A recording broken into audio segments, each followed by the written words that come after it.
Hello there, very good evening and welcome to your Primetime News Bulletin with me, Shane Silva. Let's start off with a look at your headlines.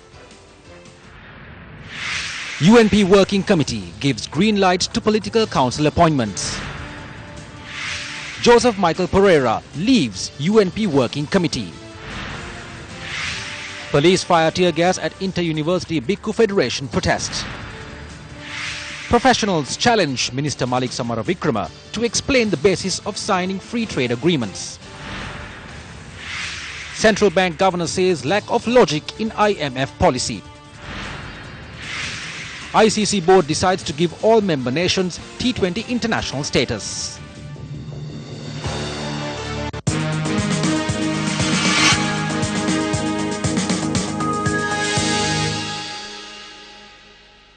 In your developing story tonight, the new appointments to the United National Party by the Political Council yesterday were approved by the party's working committee today. However, senior party member and former Speaker Joseph Michael Pereira scrutinized the appointments and resigned from the working committee. The United National Party Working Committee convened at its headquarters Sirikota today under the auspices of party leader Prime Minister Ranil Wickremesinghe. Apart from the leadership, several positions which were changed were approved. Former Speaker Joseph Michael Pereira, who had criticized certain decisions at the meeting, left Sirikota before it had concluded. The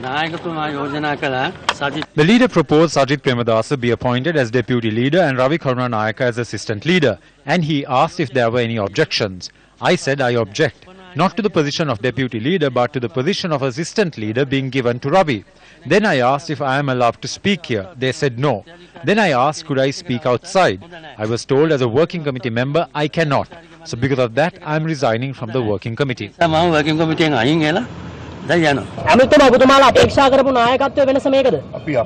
will tell you exactly what we hope for after the 30th of April. I said the 30th of April, so I will stick to my word.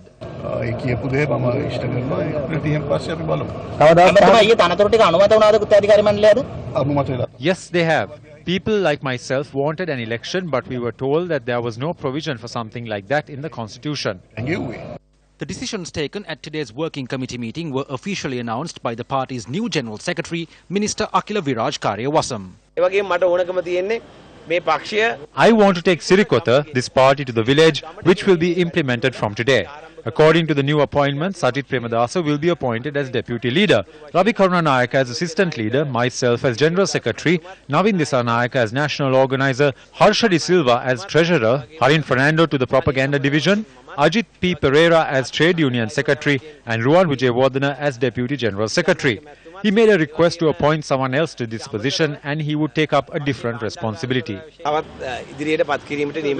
Several party seniors refused to make a comment to the media while leaving the premises following the meeting.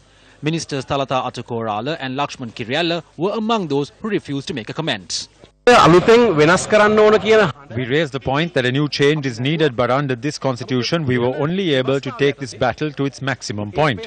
This requires a more democratic constitution to which we will stand for. Our request is for the Ruwan Vijayawardena committee report to be enacted. We will resolve these issues inside Sirikota. We urge the party members not to panic. We will win this fight. What's important is not a change in heads in this party. The entire mindset has to be changed. It should be a journey centering the party member. If the UNP isn't happy, we cannot go on this journey. The Ruwan Vijayawardena committee calls for a leader to be appointed through an election. There is nothing wrong in that. But according to our constitution, we cannot have an election for the leadership. Also, in the discussion between the working committee and parliamentary group, there was no proposal that a candidate should come forward for the position of leader.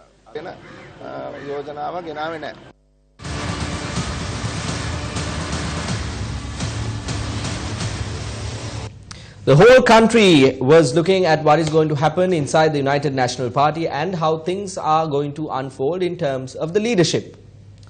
Definitely everyone was excited to see the restructuring of the United National Party. Now the Political Council or the Politburo of the United National Party convened last evening and they went on till late last evening, and several key positions were filled at the Politburo meeting. However, these positions were not filled by the members of the Political Council or the Politburo, but the names were put forward by Prime Minister Ranil Wickremesinghe. Now, Sulfik, what do the party supporters have to think about this, how things unfolded? Well, they are not in agreement at all. Now, during these discussions, everyone who was present hoped to hold elections to these posts that are in question.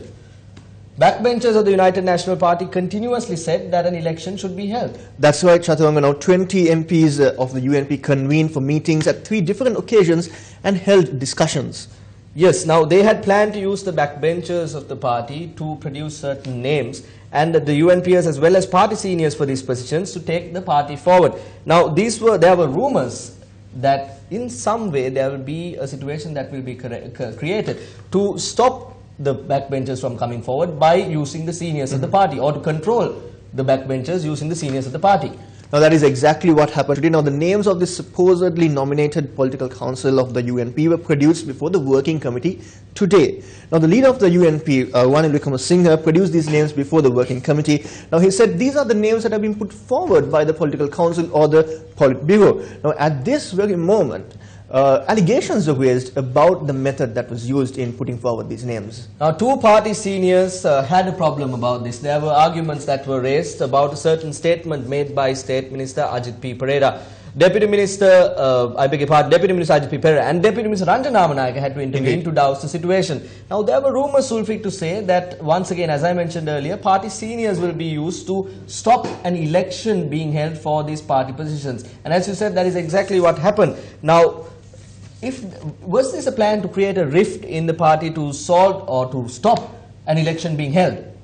That's a very interesting question, Chaturanga, and most surprisingly, another group was ready to submit the name of Imtiaz Barking Marker for the post of General Secretary. Now, there were also plans to nominate the name of Thalta Atakorola, another person in the UNP, for the post of Chairperson.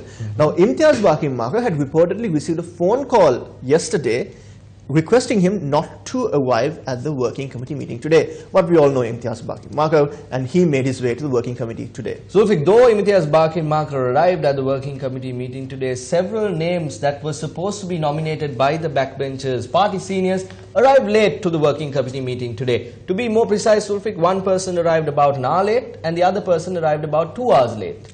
This seems to be a bit pre-planned. Now, there was an objection against one of the names that were put forward by the Prime Minister, Ranil Wickremesinghe, who is also the leader of the United National Party.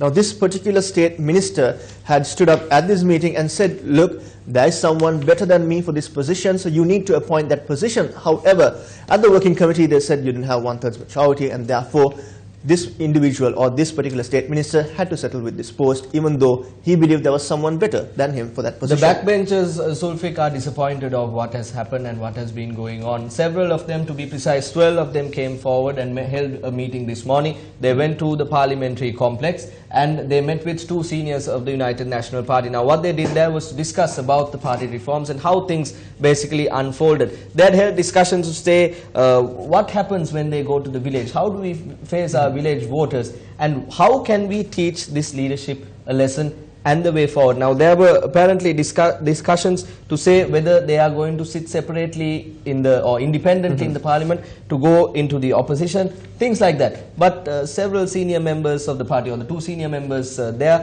had said no, that is not the way, and thereby that discussion has dissolved.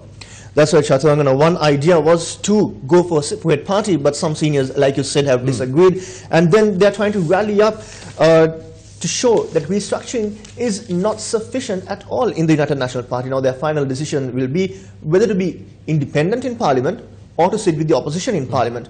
Now, that would, of course, be the future course of action. Now, they are to meet again tonight. Now, that meeting is currently underway, as we hear. And the objective is to appoint at least a temporary leader to pave the way for a complete restructuring or complete reforms in the United National Party.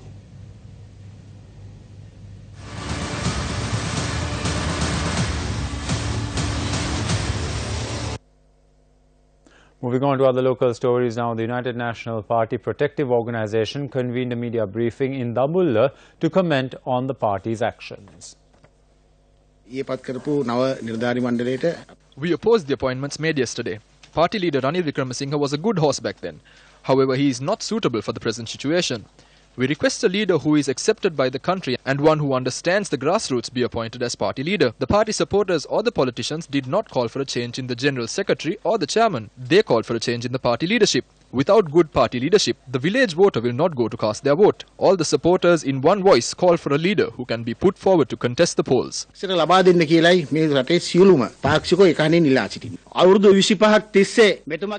Under his leadership at all elections inside a period of 25 years, the party suffered defeat. Today he is enraged with the party supporters. The reason is because he was not elected as the president. Come 2020, Ranil Wickremesinghe can contest the presidential election and suffer defeat and once again be seated in the opposition. He has all those perks and benefits.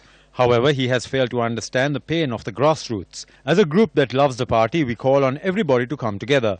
We have reached a decisive point. The members of the parliamentary group cast their vote recently to protect the party leader. However, your expectations will not be met. Honourable MPs, this is a time for your rise. Members of the working committee, this is a time for you to rise with an honest intention. Do not try to conceal the truth.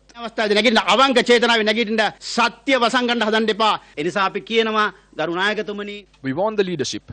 Hand over the position to a younger leader before we come to Sirikota and commence a Satyagraha campaign. We have made arrangements at district level.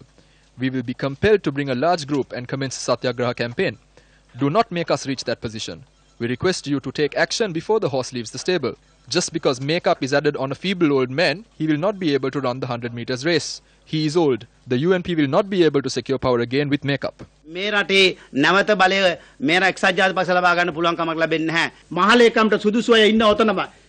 There are many who are suitable to be appointed General Secretary. Navin Dissanayake could have been made General Secretary and not the national organizer. There are many capable individuals. They have been cast aside. His close Deputy Secretary and his group have been working together, and that is a journey Ranil Wickremesinghe is undertaking. The United National Freedom Front also convened a media briefing today. We challenge any of the MPs in the United National Party to come forward, say in public if they can win an election at rural level with this reform they've made. All backbench MPs and seniors in the party are clueless today. I don't know the reason why. We are puzzled if they are unable to speak today after taking all the money from the bond scam. Hundreds of thousands of UNP supporters are suffering in the villages today. They are hoping for a better future from a UNP government. These hopes have been shattered. People are saying Ranil Wickremesinghe should go. We've been saying it since 2010 that this cannot be done with him. We were thrown out when we said this. A complete restructure means a change in the leadership as well. That is what they are asking for.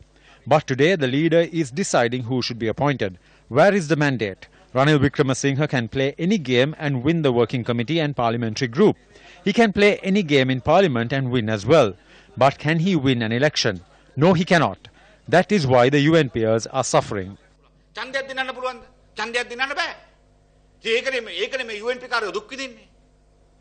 Speaking on the Satana political program earlier this evening on our sister channel Sirasa TV, Western Provincial Councillor Srinath Pereira had this to say about the UNP reforms. If people who are connected to the bond scam are proposed for the party leadership, it clearly means the party accepts rogues. It also clearly means the party accepts the bond scam. We were hoping to engage in a new form of government by removing these people. How can we move forward as a party with such people who face allegations? The allegations have been made public via the commission and the allegations have not been denied. In other local news, the Attorney General's Department informed court today that red notice issued on Arjuna Mahendran is in effect across 192 countries. The case filed at the 4th Magistrates Court by the Criminal Investigations Department following a complaint made by the present Governor of the Central Bank over the Central Bank Treasury bond scam was taken up today. Suspect number 2, beneficial owner of Perpetual Treasuries Limited, Arjun Aloysius, and suspect number 4, the CEO of PTL, Kasun Palisena, were further remanded until the 10th of May. Today, appearing for the defence, President's Counsel Kalinga Indatissa announced Arjun Aloysius would represent suspect number 3, Perpetual Treasuries Limited, in this case. However, the magistrate questioned the representation, noting Aloysius was not a shareholder in PTL and that he was not involved in the company operations. The Defence Counsel noted Perpetual Capital Holdings is a shareholder of Perpetual Treasuries Limited and Arjun Aloysius represented those shares as Director of Perpetual Capital Holdings, and he can represent the third suspect. The magistrate granted a period of 2 weeks for the defence and prosecution to make their legal submissions on this matter. The Attorney General's Department, appearing for the CID, informed court on the progress made with regard to the investigations on communication that had taken place between the suspects and certain other telephone numbers. The Attorney General's Department requested court to issue an order on the Commissioner General of the Inland Revenue Department to provide documentation on PTL assets and finances for the investigations. However, an order on the matter would be made at the next hearing. The fourth magistrate ordered for a copy of the court report be submitted to the Criminal Investigations Department to facilitate the legal procedures in extraditing former governor of the Central Bank of Sri Lanka, Arjuna Mahendran, who is currently sought by court for failing to comply with the court order. Following a request made by the CID, Interpol issued a red notice on Arjuna Mahendran earlier. The case was postponed to the 10th of May. Deputy Minister Ranjan Ramanayaka was briefly stopped by a random passerby when leaving the Primary Commission.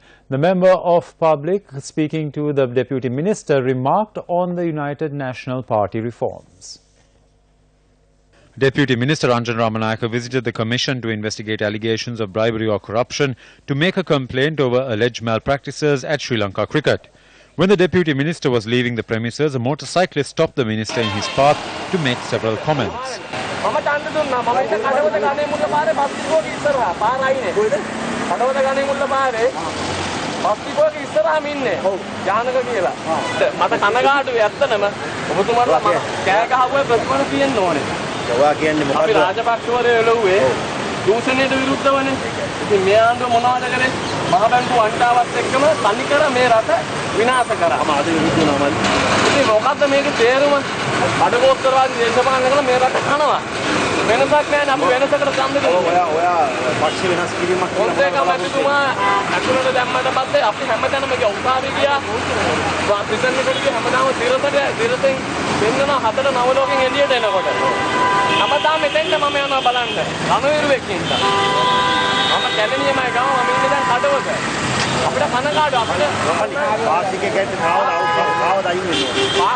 අපි කැමති නැහැ මේ set එකටම ඔබතුමාලා ඉදිරියට එන්න ඕනේ.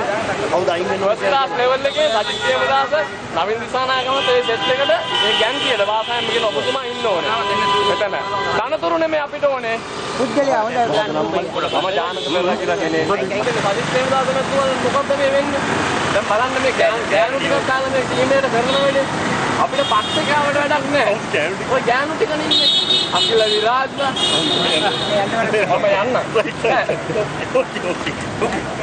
ඉලලා දැන් වල්ලි අර කෝල් කරලා නරගම් මේ හැබැයි අපි බලාපොරොත්තු වෙනවා ඔබතුමාට සාධාරණයක් වෙනවා කියලා.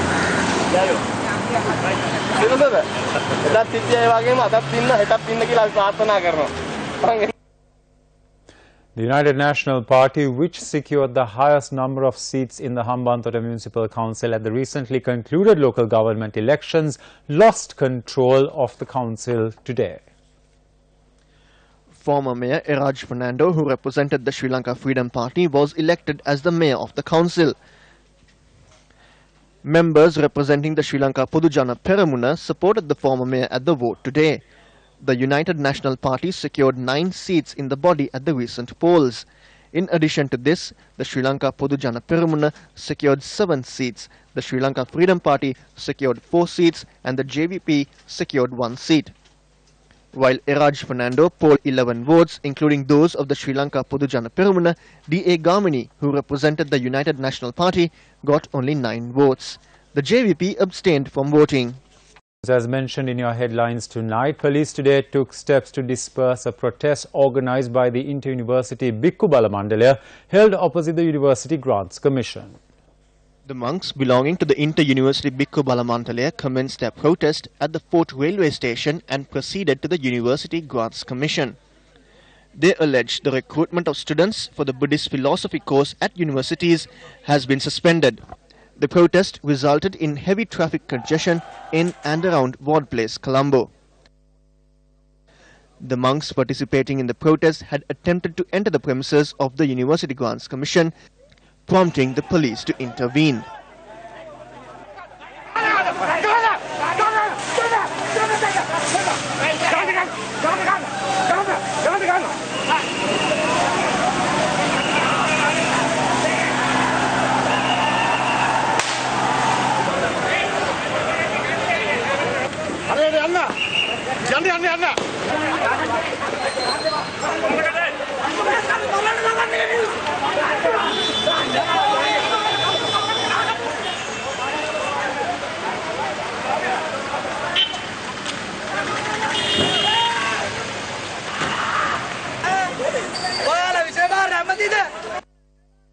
Police said after dispersing the crowd, 10 people, including a monk, were arrested on the charges of causing damage to public property.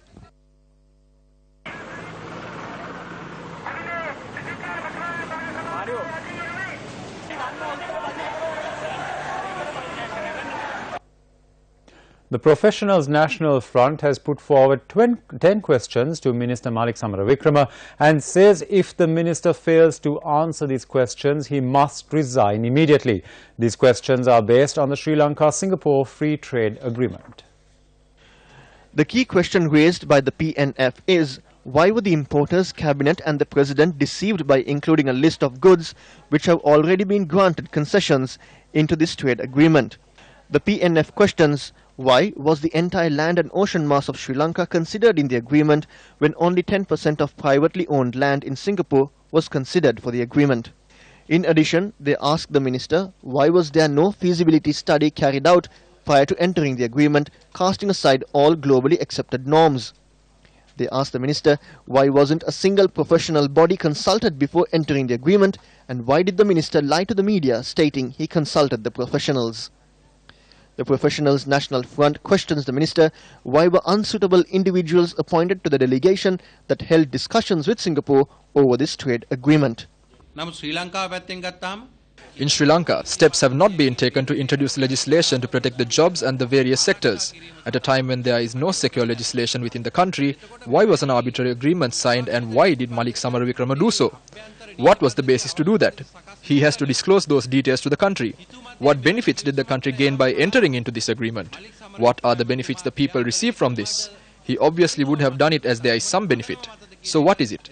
We need to know what it is. The people did not vote for the government to do whatever they please. In addition, why did he sign the agreement with Singapore in the absence of a national policy? If the minister cannot provide answers to these questions and prove there is a benefit to the country, he must step down from his position and leave. There is no point in him remaining as the minister if he cannot provide reasonable answers to these questions.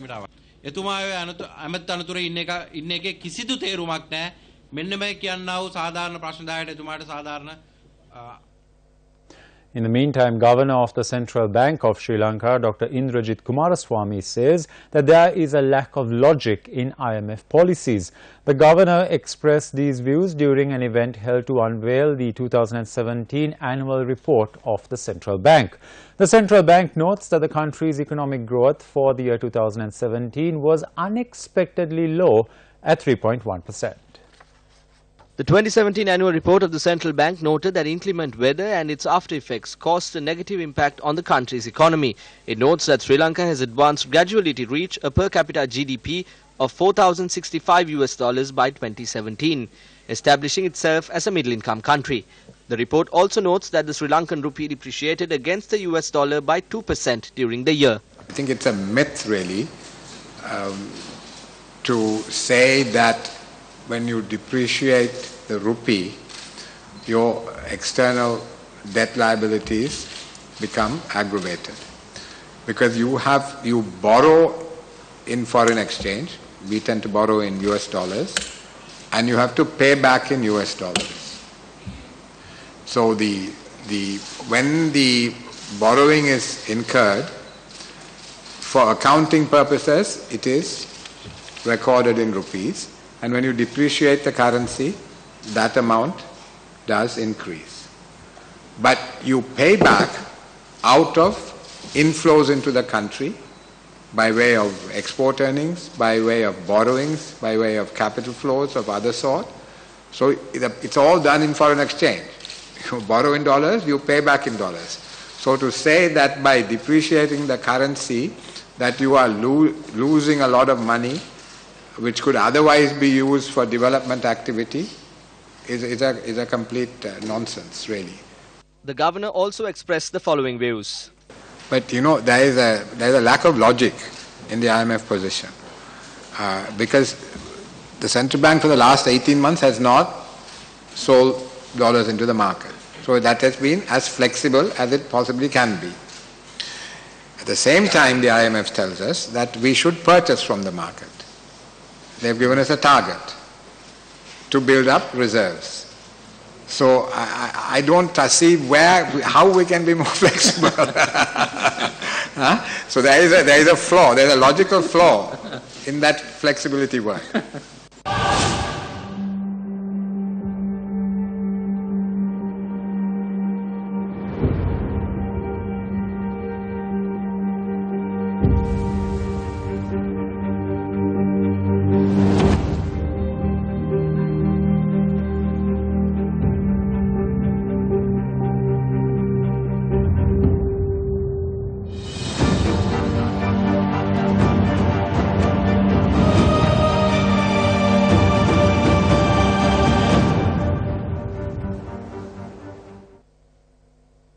A high-level sub-regional workshop for policymakers on empowering creativity for sustainable development and the role of copyright began in Colombo today.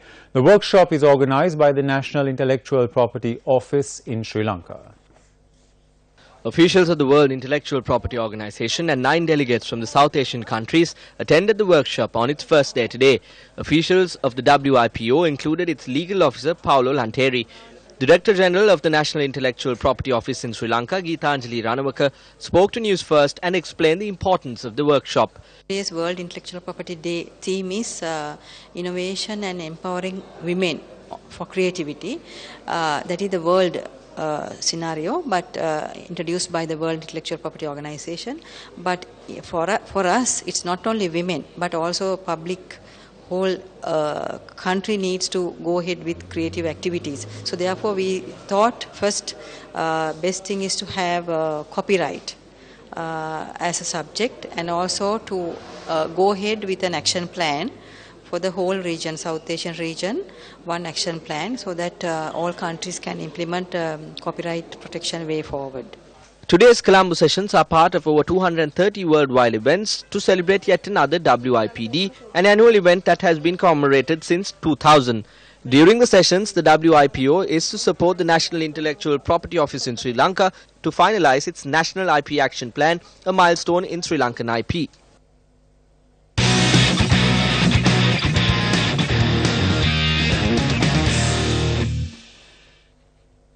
The ICC has decided to grant T20 international status to all its existing 104 members in a bid to popularize the game across the globe.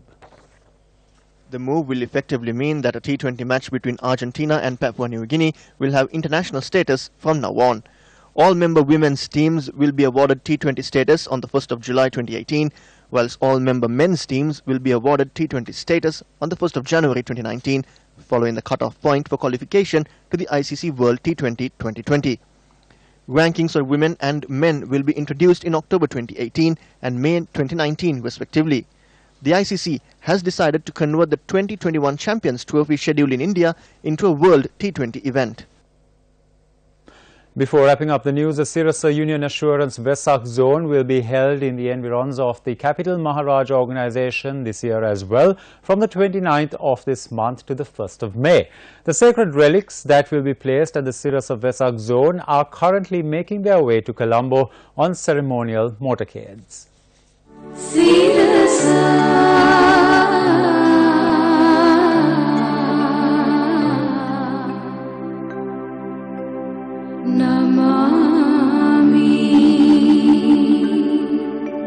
This year, the Vesak Zone will be graced by the presence of the Sri Sarvana relics from the Tissa Maharama Rajamahaviharya.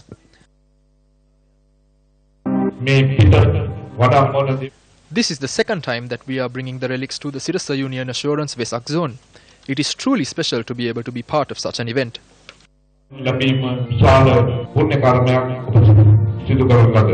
Following religious observances at the temple, the motorcade bearing the relics began its journey to the Sivasa Vesak zone. Tomorrow, the motorcade is set to arrive at the Ganegama Vihara in Ambilipitiya.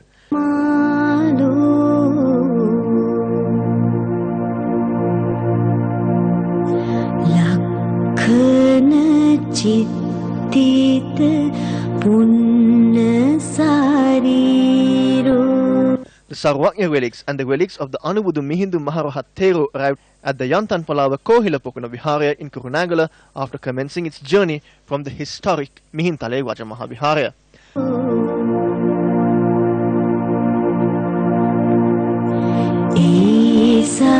ලංකාවේ සියලුම සතර විභාගයේ වැඩ සිටින සිව් කොනේ වැඩ සිටින ඒ සරුවඥ ධාතුන් වහන්සේලා.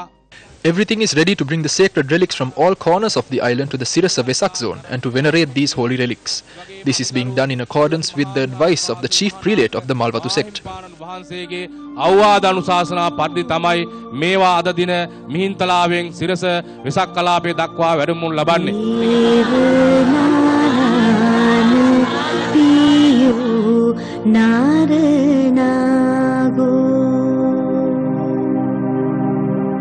The relics are to be transported to the Kotadeniyawa Kudugammana Vihara via Kurunagala tomorrow.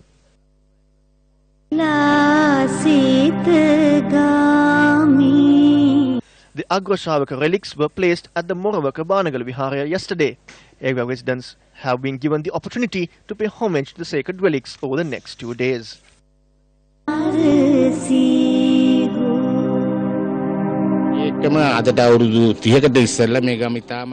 30 years ago, this was a village in darkness. The village first received electricity on a day like today.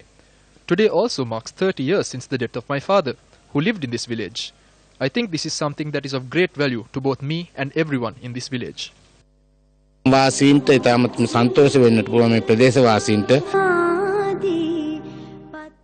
Sivasa Union Assurance Vesak zone will begin on the 29th of April and will conclude on the 1st of May. The event is to be held in Wegwood Place, Colombo. And that's a wrap of the news bulletin for tonight. Take care and good night.